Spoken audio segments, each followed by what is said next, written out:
বিষয়ে শেষের 20 মিনিট করব। এখন প্রথমত আমি বলবো যে যেহেতু তালিমুল কোরআনের ভেতরে একটা অন্যতম ফ্যাক্টর হচ্ছে আমরা শিশুদেরকে কিভাবে সহজে আনন্দের সাথে কোরআনের সাথে সম্পৃক্ত করতে পারি। আমাদের সাবেককালে আমরা যেখানে মক্তবে পড়ালেখা করেছি, আমরা সব যাদের যাদের বাড়িতে মক্তব ছিল কিংবা মসজিদে মক্তব ছিল, আমরা সব বাচ্চারা ওখানে গিয়ে লাইন ধরে বসে ঘাট ঝুলিয়ে ঝুলিয়ে আমরা কোরআন তেলাওয়াত করেছি, কোরআনের চর্চা করেছি, আর সপাং সপাং করে আমাদের উপর পিঠের উপর বাড়ি পড়ছে। এটা কমন জিনিস ছিল আর কি। এবং গার্ডিয়ানরা মনে করতো যে পিঠে যদি না দিল তো পড়াবো কিভাবে, এরকম একটা বিষয় আমাদের ছিল। আলহামদুলিল্লাহ সময়ের ব্যবধানে সকল জায়গায় এখন এগুলো উঠে গেছে। একলব্যের পাঠশালা নাই, আর সেই শাসনও নাই, সেই দিনগুলোও নাই। তবে এতে কি পড়ালেখা কমে গেছে? না, আলহামদুলিল্লাহ পড়ালেখা বেড়েছে। তো আমি প্রথমে আপনাদের সাথে শেয়ার করব যেগুলো আপনারা জানেন, এটা এমন না যে আমি নতুন কোনো কথা বলতেছি, আপনারা জানেন। শিশুদের মনস্তত্ত্বটা আগে আমাদেরকে বুঝতে হবে। আমি যাদেরকে নিয়ে কাজ করব, যাদেরকে পড়াবো, যাকে শিখাবো, তার মনস্তত্ত্বটা কেমন, মাইন্ডসেটটা কেমন, তাকে আমরা কি সাইকোলজি দিচ্ছি। 10টা বিষয়ে আমরা সংক্ষেপে বলবো। প্রথম হচ্ছে যে শিশুরা সাধারণত সহজ সরল, তারা কোনো কিছু মানে বাঁকা চোখে দেখে না। এই বাঁকা চোখটা তাদের ভিতরে আমরা পয়দা করি। তারা সহজ সরল, যা দেখে তাই বিশ্বাস করে।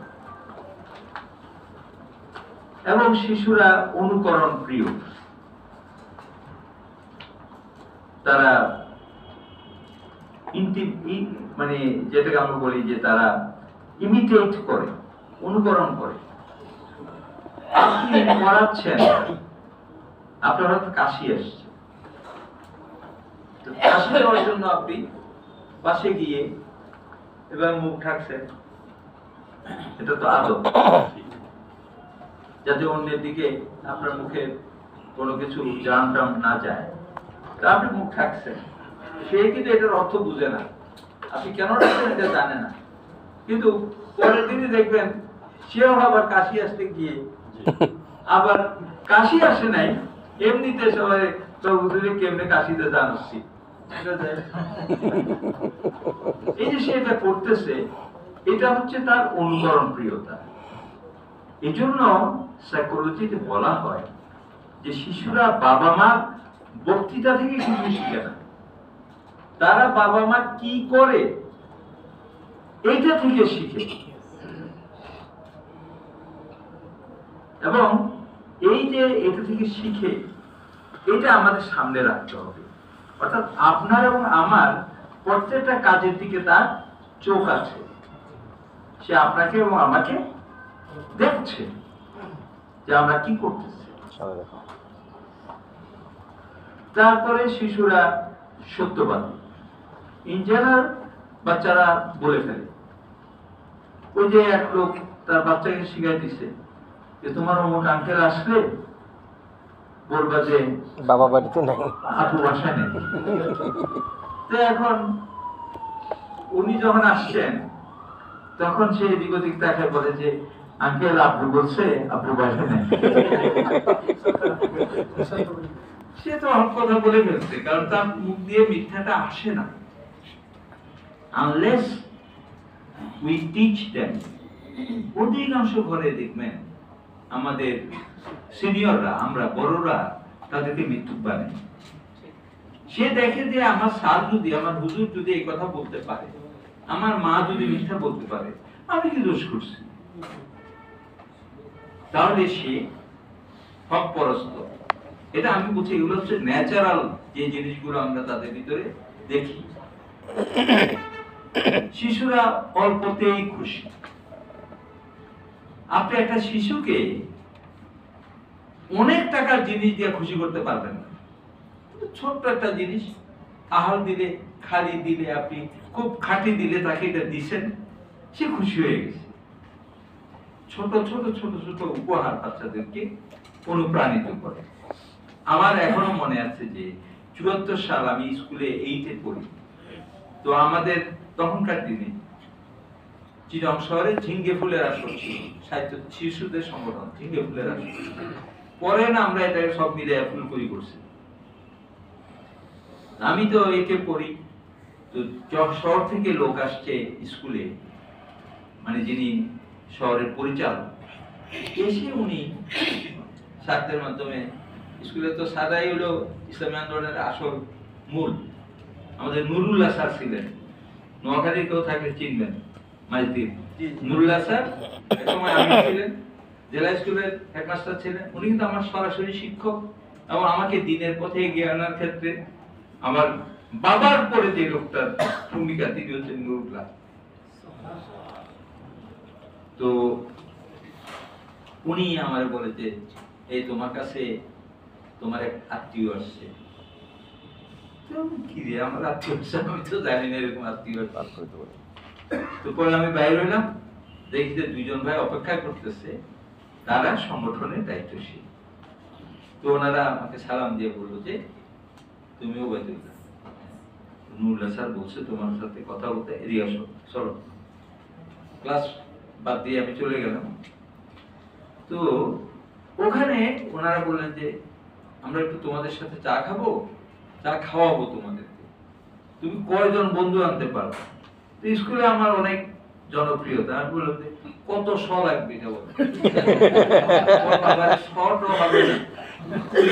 20 জন নিয়ে আসো।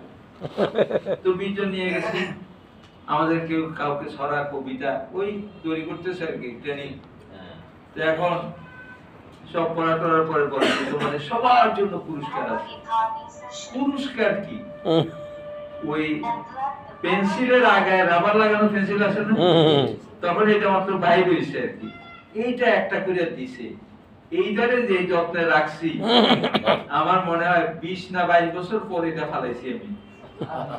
কারণ এই পেন্সিলটা ছিল আমার কাছে আমার স্বীকৃতি, আমার স্বীকৃতি দিছে আমার মানে ওস্তাদেরা। তো ফলে বাচ্চারা অল্পতেই খুশি হয়। আমরা মনে করি বড় জিনিসে খুশি হয়, ব্যাপারটা এরকম না, তারা অল্পতেই খুশি হয়। একইভাবে তারা অল্পতেই আহত হয়, হতাশ হয়, নিরাশ হয়। এখানে ওই আলোচনা যাতে লম্বা করতে না হয়, এই জন্য আমি একটু আগায় নিচ্ছি। যেমন ধরেন, অনেক বাচ্চার অনেক সীমাবদ্ধতা থাকে, থাকে না? কারো তোতলায়, কারো শরীরের ডিফিসিয়েন্সি আছে। তো এগুলো নিয়ে তো আমরা অনেক সময় খোসা মারি, এই ফিরে আন্দা খাও, তুই কর, কেউ বাট্টু তুই কর।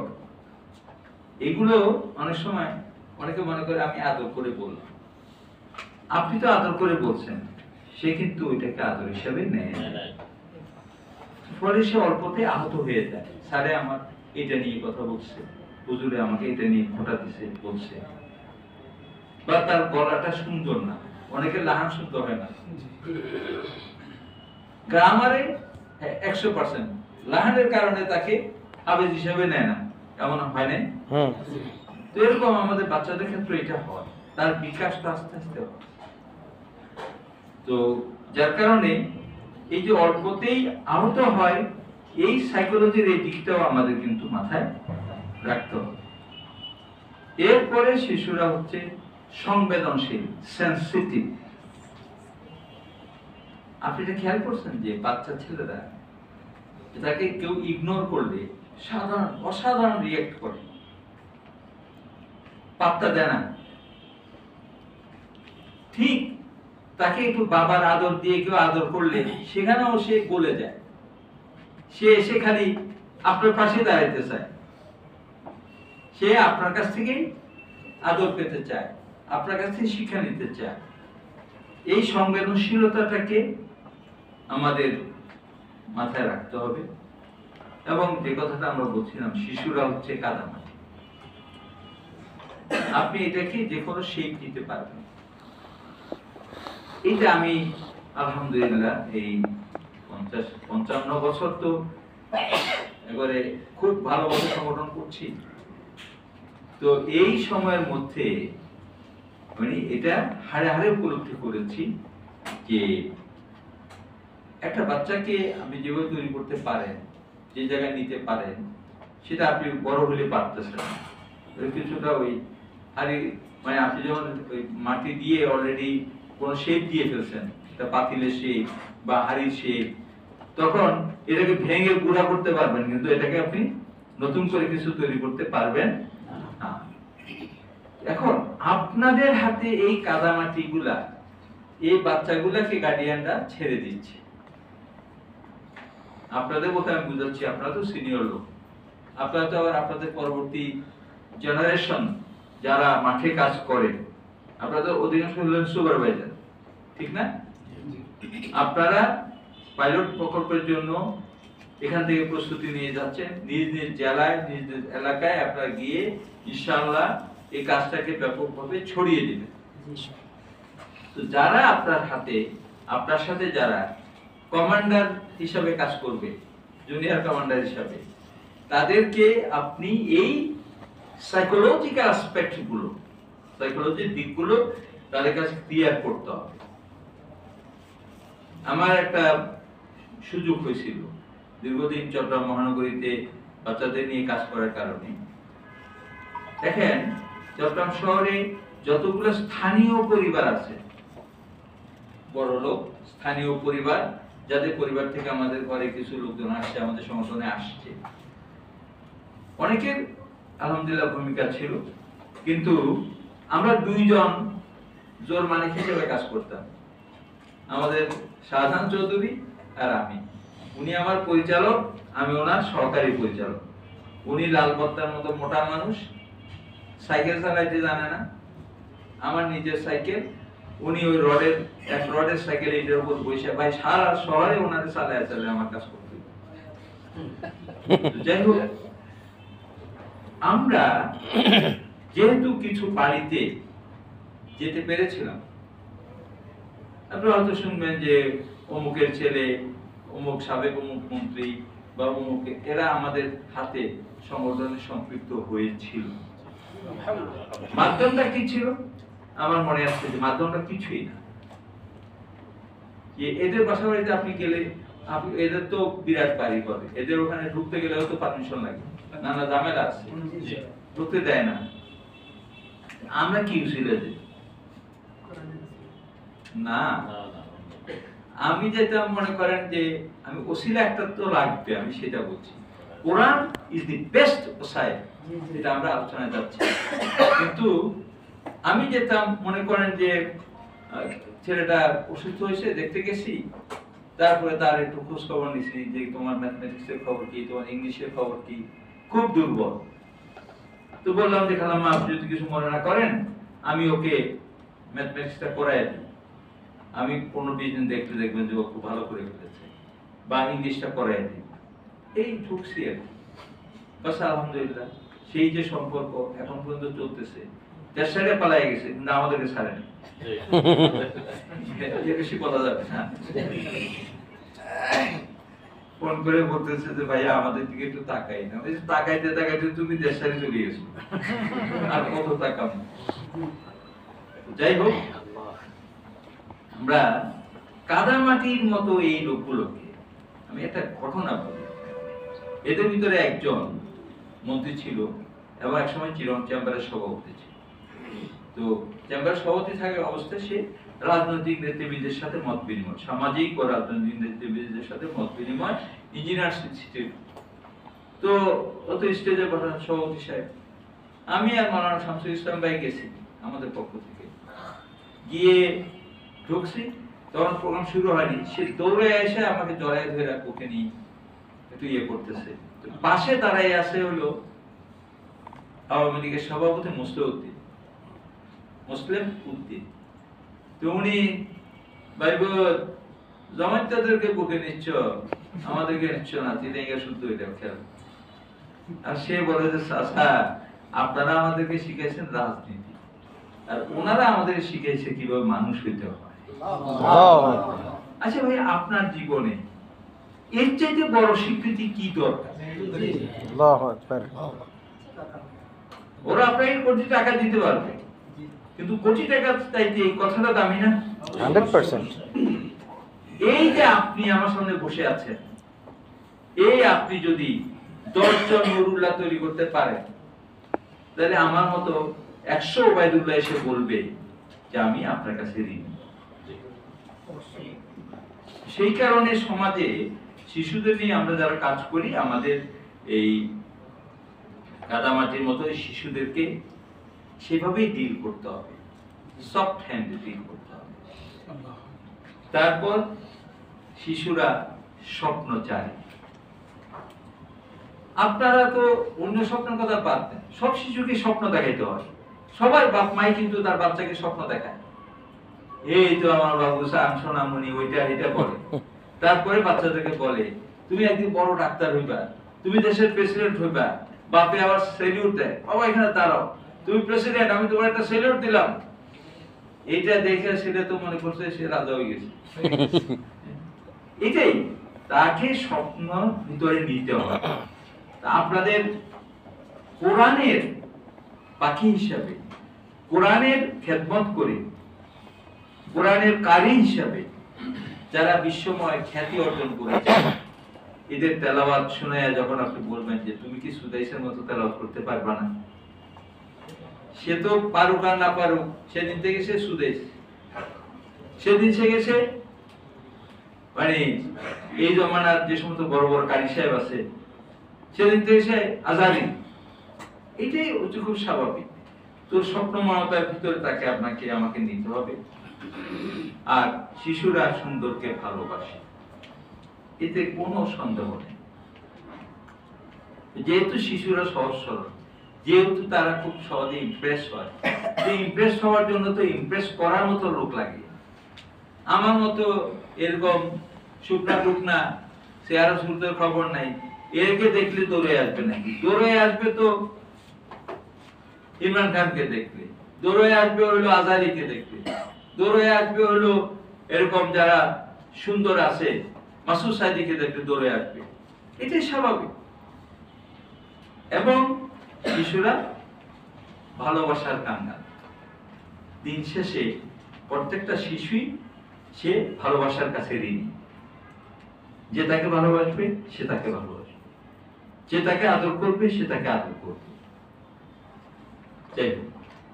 আমি আসলে আজকে খুব হয়ে আসতে পারি, প্রস্তুতি নেওয়ার জন্য আমার একজন ওস্তাদ আছে, ওস্তাদা, ওনার সাথে আমার এই 2 দিন দেখা হয় না। আমি ওনাকে বললাম যে আমার একটু তালিম নেওয়া দরকার ছিল। কিসের উপরে? আমি বললাম যে এটার উপরে। আল্লাহ ভরসা, বুদ্ধি দিলাম, বুদ্ধি দিলাম। এখন এই ফুয়ের উপর চলতেছি আর কি। এখন আপনাদের সাথে যে কথাটা বলবো সেটা হচ্ছে, এইখানে আমরা 3 থেকে 4 মিনিট সময় নেব না, আছে তো সময়।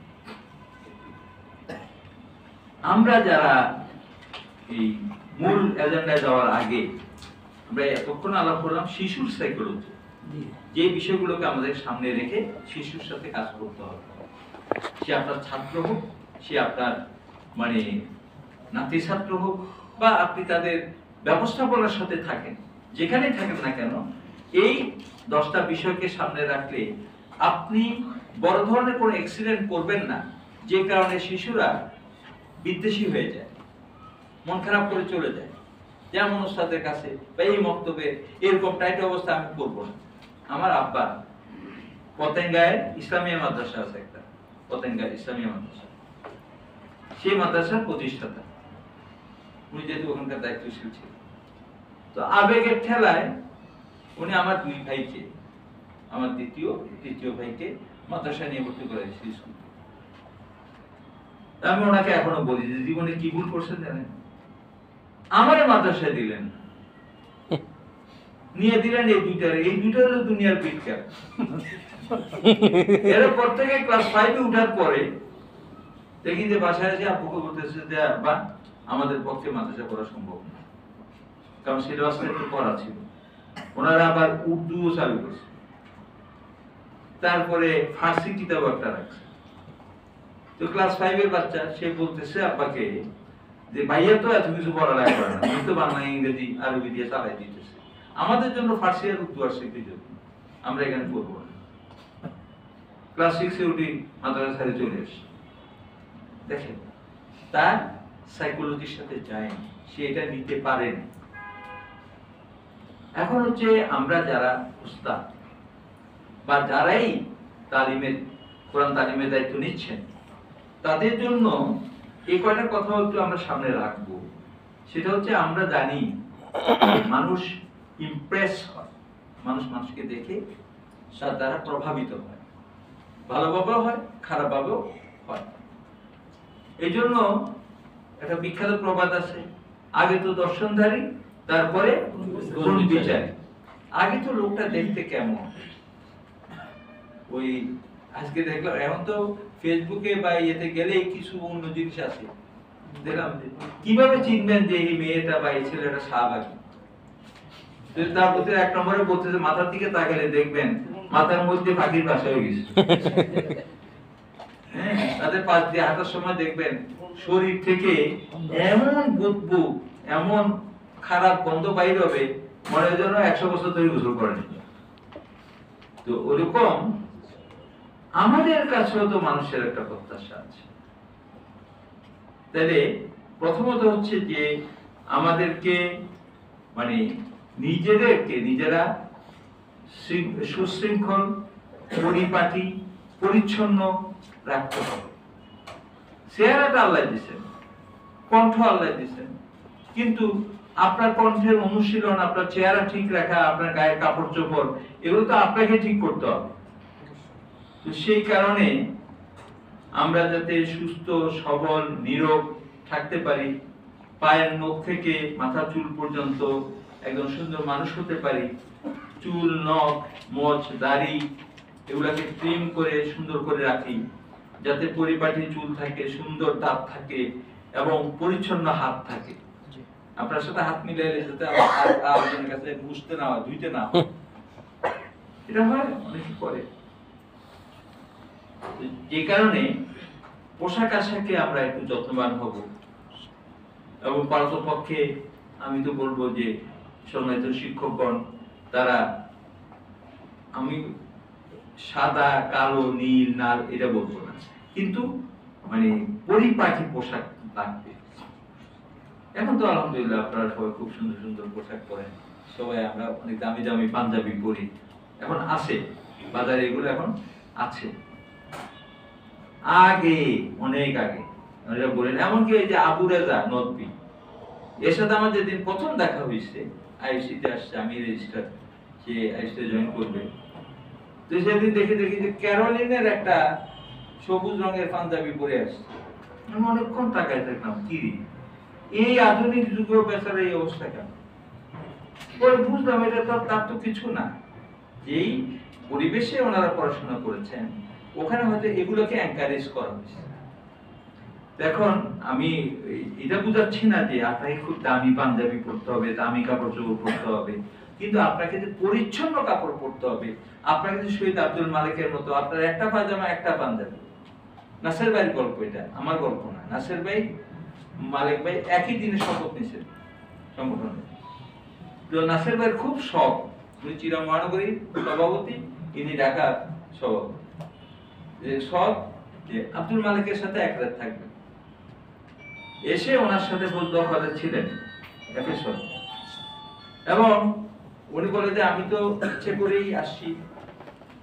তো এখন উনি বলে ঠিক আছে আপনি আমার সাথে যেহেতু থাকবেন আল্লাহ ভরসা। তো রাত হয়ে গেছে, এখন শুয়ে পড়েন। ওনাকে বিছানাটা ছেড়ে দিয়ে শোয়া দিছে। তারপরে উনি ওনার কাজ করতেছে, উনি দেখে যে উনি লুঙ্গিটা পরে পায়জামা পাঞ্জাবিটা নিয়ে বাথরুমে গেছে, ওখান থেকে ধুয়ে এনে শুকাইতে দিছে। আর নিজে এসে ওই বিছনার দিয়ে খাটের নিচ থেকে দুইটা ইট বাইর করছে, ইটের উপরে মাথা দিয়ে ঘুমিয়ে গেছে। এখন নাসির ভাই বলে যে আমার আর ঘুম হয় নাকি, আমি খালি দেখতেছি করে কি লোকটা। তারপরে দেখে যে রাত 3টা বাজছে, উনি উঠছে, নামাজ কালাম করছে, আজান দেওয়ার সময় ওনারে ডাকছে, উনি তো সজাগ, উনি ইচ্ছা করেই উঠে নেই 3টার সময়। তারপরে এটাই দেখলাম যে এদের জীবন কেন অনুসরণীয়, কেন আল্লাহ তাদেরকে এত মর্যাদা দিয়েছে। তো যাই হোক, আমি এই গল্পটা বললাম এই কারণে যে আসলে মানুষের অনেক কাপড় চোপড় জরুরি নয়, অনেক দামি কাপড় জরুরি নয়, জরুরি হচ্ছে পরিচ্ছন্ন থাকবে, সুন্দর থাকবে। কাপড় থেকে আপনি মানে আতরের মিষ্টি আম্বরের ঘ্রাণ না পেতে পারেন, কিন্তু আপনি ইয়ে পাবেন, মানে এটা দ্বারা প্রভাবিত হবেন। যাই হোক, এই কথাটা একটু বলি, কিছু মনে করেন না। সেটা হচ্ছে যে আমাদের হাতে তো একটা ব্যাগ ট্যাগ থাকে না? তো যেহেতু আমাদেরকে এদিক ওদিক যেতে হয়, ব্যাগটা মানে একসময় যে ইয়ের খানে বেঁধে ওগুলো সাক্ষী, একসময় আমাদের সবার হাতে একটা ছোট ব্যাগ থাকতো না? থাকতো সবার হাতে একটা ব্যাগ। ব্যাগের ভিতরে অনেকে ঠাইসা ঠুইসা লুঙ্গি গামছা ঢুকাইয়া ব্যাগ ওইটা ফেটে যাওয়ার অবস্থা হয়ে গেছে। তো ফলে এটার তো বিউটি নেই, এটা কাজে লাগছে কিন্তু বিউটি নেই। যাই হোক, আমরা যে ব্যাগটা হাতে রাখবো এটাও কিন্তু আমার ছাত্রছাত্রী, আমার যে শিশুটা, সে কিন্তু এটার দিকেও তাকায়, এখান থেকে শিখে। সেও আপনার মতো একটা ব্যাগ নিয়ে কিন্তু আসবে, দেখবেন যে হঠাৎ সে ব্যাগটা নিয়ে আসছে, কিনছে, আপু আমাকে ওরকম ব্যাগ কিনে দাও, আমার হুজুরের এরকম ব্যাগ। এটা হয়। তো এই ক্ষেত্রে মানে যেহেতু আপনারা প্রশিক্ষণ দেন, তো আপনাদেরকে তো অবশ্যই জ্ঞানের ক্ষেত্রে উপযুক্ত হতে হবে, নাহলে কি ওরা আপনার কাছে পাঠ নিবে? আপনি যদি ভুল শিখান, সে কি এটা নিবে? কারণ এমনও তো বাচ্চা আছে এখানে পড়তে আসছে সিস্টেমের কারণে, কিন্তু তার বাবা বা তার মা হয়তো তালিমুল কোরআনের ক্ষেত্রে আপনার চাইতে অভিজ্ঞ, ভালো, তিনি ভালো শিক্ষা দিতে পারেন। তিনি যদি দেখেন যে তার বাচ্চাটা ভুল শিখে গেছে, জ্ঞানের ক্ষেত্রে তার একটু ঘাটতি রয়ে গেছে, তাহলে কিন্তু তিনি রিয়েক্ট করবেন, একসময় এসে রিয়েক্ট করবেন। এবং আর দুটা কথা বলে আমি ওই যে বললাম কয়েকটা পয়েন্ট শুধু বলবো। একটা হচ্ছে যে আমরা যারা উস্তাদ, তারা কি একটু হাসি খুশি থাকতে পারি? আমরা কি একটু মুস্কি হাসি দিতে পারি? এখনো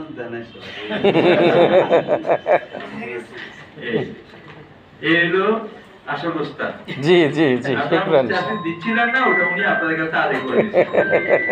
এইটাই উস্তাদ হিসাবে আপনাকে নিজেকে যেমন ইয়ে করতে হবে, মানে হাসতে হবে, সুন্দর, মানে যেটাকে আমরা কি বলি, এটা তাবাসসুম, সুন্দর হাসি, সেটা আমাদেরকে দিতে হবে। ভাষাটা আমাদের শুদ্ধ হতে হবে। আমি জানি যে আপনারা আলহামদুলিল্লাহ সবাই শুদ্ধভাষী, কিন্তু তারপরেও আমাদের অনেকেরই আঞ্চলিক টান থাকে। আমি সহ বাচ্চারা কিন্তু এটা খুব মাইন্ড করে। আমার প্রথম ওস্তাদ এই বার্মা থেকে আসা একজন হুজুর, আমরা পতেঙ্গায় থাকতাম, বুঝছিলাম। তো উনি আমাকে খুব আন্তরিকতার সাথে কিন্তু ভাষায় কথা বলতে পারে, আমাকে আন্তরিকভাবে আমাকে ইয়ে করাচ্ছেন, পড়াচ্ছেন। 3 দিন পর আমি আপাকে বললাম যে আপা মনে কেন? আজ উনি আউযু বিল্লাহি, মানে উনি ওনার নাকি সুখ বাজতেই থাকে। আবার কিছু লোক আছে, আমি সেদিন একজন খুবই বড় আলেমকে দেখলাম, এটা অশুদ্ধ নয়, হয়তো ওনার দৃষ্টিতে গ্রামাটিক্যালি এটা ঠিক আছে, লাউকানাকে উনি বলতে লৌকানা, হ্যাঁ, লৌ আনজালনা। তো এরকম কিছু লোক কিছু জায়গায় কিছু আমরা উচ্চারণ বিভ্রাট করি। তো আমাদের ভাষা সেটা আমাদেরকে একটু খেয়াল করতে হবে। ভাষাটা শুদ্ধ হতে হবে, উচ্চারণ শুদ্ধ হতে হবে, কথা গুছিয়ে বলতে হবে। কারণ বাচ্চারা ওই যে বললাম সে তো আপনাকে ফলো করতেছে, সে মনে করছে এইটাই আর্ট।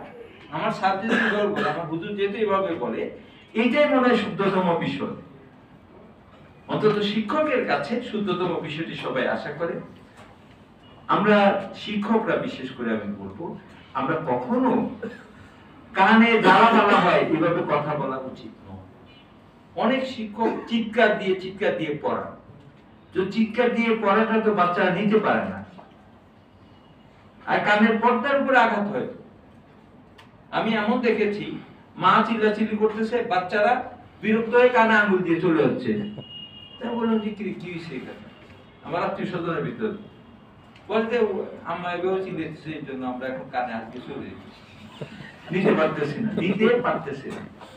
তো আমরাও অনেক সময় পড়ানোর সময় ব্যাখ্যারে আর কি একটু বড় করে শাউট করে কথা বলি, আর রেগে গেলে তো কথাই নেই। তো সেই কারণে আমরা কথা দ্বারা কাউকে আহত করব না, এই কয়টা কথা বলে এবার হচ্ছে যে আমরা মূলত পাঠদানের ক্ষেত্রে কয়েকটা কৌশল যেগুলো আপনারা করেন অলরেডি।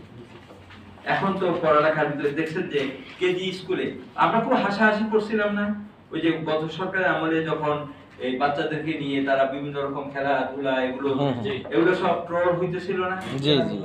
আসলে কিন্তু ট্রল হওয়ার বিষয় না, অনেস্টলি বলতেছি। বাচ্চাকে আপনি কালকে দেখলাম একটা মানে কেজি স্কুলের প্লে গ্রুপের ছাত্রদেরকে কিভাবে পড়ালেখা করাচ্ছে, যে শিক্ষকেরা প্রত্যেক শিক্ষক 5 জন করে বাচ্চাকে নিয়ে একটা রেলগাড়ির মতো করে শিক্ষক বাচ্চাদেরকে নিয়ে হাঁটতে হাঁটতে ছড়া পড়তে ছড়াটা শেষ করে গেছে, সব বাচ্চা ছড়াটা পারতেছে। এই যে মানে আপনার খেলাধুলা টেকনিক, এটাকে এখন বলা হয় মানে প্লে বেসড লার্নিং, খেলার ছলে শেখানো। এটা আমাদেরকে খেলার ছলে শেখানোর টেকনিকটা আমাদেরকে অ্যাপ্লাই করতে হবে। এখন তো আপনাদের তো অনেক সুন্দর জিনিস তৈরি হয়েছে, এখন আলিফুন বাউন কেমন, এটা বাচ্চারা খুব মজা করে যে এটা যিনি আবিষ্কার করছেন উনি তো বিশাল সৎকায় দাঁড়িয়ে পাবেন। তো এইরকম আমরাও কিছু বিষয় কিভাবে খেলতে খেলতে বাচ্চাদের শিখানো যায় সেটা আপনারা কিন্তু ইনোভেট করবেন। এখানে আমরা যারা কথাবার্তা বলতেছি, আমরা যে সব পারি ব্যাপারটা এরকম না। ফিল্ডে আসেন আপনারা জানেন যে আসলে ইফেক্টিভ জিনিসটা কোনটা। ফলে এগুলো আমি আশা করি আপনারা তালিমুল কোরআন কর্তৃপক্ষের কাছে আপনাদের প্রপোজাল গুলো পাঠাবেন, কোন একটা খেলার ছলে অনুরূপভাবে চিত্র এবং দৃশ্যভিত্তিক উপকরণ দিয়ে শিক্ষা। এখন তো সব জায়গায় বাচ্চাদের জন্য করা হয়, এই আপনার চার্ট লাগানো হয়, মানে হরফের চার্ট, বিভিন্ন চার্ট গুলো লাগানো হয়। চার্ট তো নিশ্চয়ই আপনারাও রাখেন। সেই চার্টের পাশাপাশি বাচ্চাদেরকে আমরা কি একটু চার্ট করে আনতে দেই? যেমন ধরেন আমি একজনকে দেখলাম, আমার খুব পছন্দ, উনি একটা বলে যে 1 লেখো, 1, বাচ্চারা সবাই 1 পারে, তো 1 লিখছে, তো 1 এটাকে বসে এটাই হচ্ছে আলিফ। এরপর বসে 3টা নৌকা আঁকা, 3টা নৌকা আঁকছে। নৌকা আঁকার পরে উনি এবার ওই এক নৌকার নিচে 1 নক্তা, এটা বা আরেক নৌকার উপরে 2 নক্তা, এটা তা, এভাবে সুন্দর করে শিখায়। আপনারা এটা নিশ্চয়ই শিখান। 3 নাম্বার হচ্ছে গল্প ছলে পড়া। অনেক বাচ্চা একটু গল্প শুনতে চায়, নিত্য সুন্দর সুন্দর গল্প আছে না? যখন বাচ্চারা ফেটিক হয়ে যায়, টায়ার্ড হয়ে যায়, মনে করে যে এখন আর সে পড়তে রাজি না, তখন আপনাকে একটু তাকে একটা গল্প শোনাতে, আচ্ছা গল্প করি, আপনি একটা গল্প শোনাচ্ছেন তাকে, গল্পটার ভিতরেও কিন্তু আপনার লেসন আছে। তাহলে বাচ্চারা আপনার কাছ থেকে শিখতে আগ্রহ নেবে, আপনি গল্প করেন। 4 নম্বরে আপনি তাদের ওই যে আমরা বাচ্চাদেরকে আমরা যেমন বলি যে বাচ্চাদেরকে দেখি তোমার অস্তিত্ব আছে, তুমি আছো, শরীর আছে, ধরো, তো সবাই ধরে, মানে সে দেখে যে তার শরীর আছে, তারপর সে ঘ্রাণ নেয়, তারপরে সে শুনে, এবং এই যে ছুঁয়ে দেখে, ঘ্রাণ নিয়ে, তারপরে শুনে শেখা, এই পদ্ধতিগুলোর উপরে আমরা নিশ্চয়ই প্রস্তুতি নেব। এবং এই ক্ষেত্রে আচ্ছা, সমুদ্রের পাড়ে বাচ্চা নিয়ে গেছেন, বাচ্চাদেরকে ওখানে সমুদ্রের পাড়ে লিখতে দিচ্ছেন, বালুর ভিতরে কখনো লিখতে দিচ্ছেন? দেখেন, আমাদের ছোটবেলায় কিন্তু পুকুর পাড়ে ইয়ে হইতো, শীতকাল আস্তে আস্তে অনেক দূর পর্যন্ত নেমে যেত, আমরা ওখানে মাটির ভিতরে অনেক খেলাধুলা করতাম। তবে যে একটা অন্যতম খেলা ছিল, এটা আমাদের এক উস্তাদ যেটা বুদ্ধি করছে আর কি, শেখানোর জন্য আমাদেরকে, ওই আগ গুলো দেওয়ার সময় 5টা আগ দিয়ে 4টা আগ দিয়ে একটা এমনি আমরা গোনার জন্য যে ব্যবস্থাটা নেই, জি জি, সহজে গোনার জন্য 4টা আগ, তারপরে একটা এমনি চেষ্টা করে দেওয়া, তার মানে 5টা টালি। এখন আপনি এই টালি করার জিনিসটা কিন্তু আমরা খেলতে খেলতে শিখছিলাম ছোটবেলায়, সেই জিনিসগুলো আমরা এখনো প্র্যাকটিস করতে পারি। এবং 5 নম্বরে আমি বলবো, আমরা অনেক সময় হুড়মুড় করে তাড়াতাড়ি করে শিখাতে চাই। আবার অনেক গার্ডিয়ান আমাদের বাধ্য করে যে আপনি কি পড়ান, আপনি একসাথে এই 1 ঘন্টা 2 ঘন্টা না পড়াইলে হলো নাকি। কিন্তু আমি যে ওস্তাদের কথা বলছিলাম, আমার একজন ওস্তাদ, ওনার সাথে দেখি যে বাচ্চারা গল্প করতে করতে করতে করতে গার্ডিয়ান বিরক্ত, আবার আমার মনে হয় আপনি একটু বেশি করে সময় দেন, এটা আমার উপর ছাড়িয়ে দেন।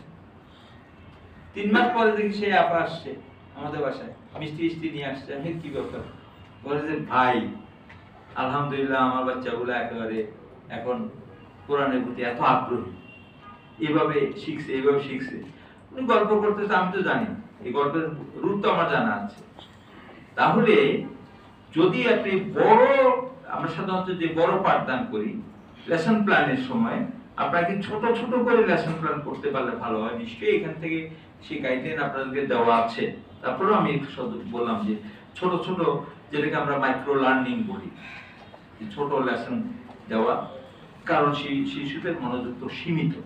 যেমন এই যে ক্লাসগুলো, এখন আগে আমরা কিন্তু অনেক সময় 2-3 ঘন্টা একটা না করতে দিতাম, এখন সংগঠন এই বক্তৃতার ধারা বন্ধ করে দিয়েছে।